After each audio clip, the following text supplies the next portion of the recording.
Hello guys, আসসালামু আলাইকুম। চলেন দেখি কে কে পাকা চাল কুমড়ার মুরব্বা খেতে ভালোবাসেন। বটা বানাতে আমার হাতে লাগানো গাছের পাকা চাল কুমড়াকে কেটে ধুয়ে পরিষ্কার করে কাঁটা চামচের সাহায্যে আমি কেচে নিলাম। তারপর এভাবে চাকু দিয়ে টুকরিয়ে নিলাম। যারা মিষ্টি নাস্তা খেতে ভালোবাসেন তারা অবশ্যই এই চাল কুমড়ার মুরব্বা খেতেও পছন্দ করেন। যারা এভাবে করেন না অবশ্যই বানিয়ে খাবেন।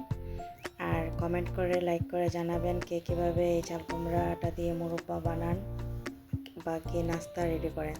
তো আমি একটি পাত্রে এগুলোকে সিদ্ধ করে নিলাম, বেশি সিদ্ধ করে নিই, 2 মিনিট সিদ্ধ করে নিলাম।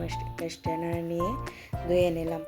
তারপর একটি পরিষ্কার কাপড়ে নিয়ে এগুলোকে এভাবে চাপ দিয়ে দিয়ে এক্সট্রা পানিগুলো বের করে নিলাম। এক্সট্রা পানিটা ভালো করে বের করে নিতে হবে, না হলে খেতে ভালো লাগবে না। তারপর একটি প্যানে আমি সামান্য ঘি দিয়ে চাল কুমড়াগুলোকে লাল লাল করে ভেজে নিচ্ছি। সাধারণ তেল দিলেও হয়, খাবার তেল দিলেও হয়, কিন্তু ঘি দিলে একটু বেশি ভালো লাগে। তাই সামান্য ঘিয়ে আমি ভেজে নিলাম। কিন্তু আমি নামিয়ে এগুলোকে এখন রান্না করব। রান্নার জন্য চিনি, গরম মশলা আর নারকেল নিলাম আর দুধ নিলাম। শুধু দুধই দিবেন, দুধের মধ্যে কোনো পানি মেশাবেন না।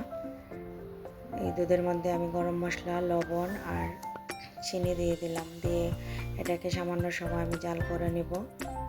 কয়েকটা বলক আসার পরে নারকেল কোড়ানো দিয়ে দেব। আমার ভিডিওটা ভালো লাগলে অবশ্যই লাইক কমেন্ট করবেন, পাশে থাকবেন। কিন্তু বলে এসে গেল। কয়েকটা বলক আসার পরে নারকেল কোড়ানোটা দিয়ে দিলাম।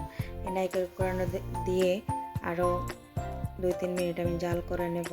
তারপর দিয়ে দেব কুমড়ার টুকরোগুলো দিয়ে আরও 2-4 মিনিট, অন্তত 5 মিনিট আমি জাল করে নিছি। এই তো হয়ে গেল আমার সুস্বাদু কুমড়ার মুরব্বার রেসিপি। আল্লাহ হাফেজ।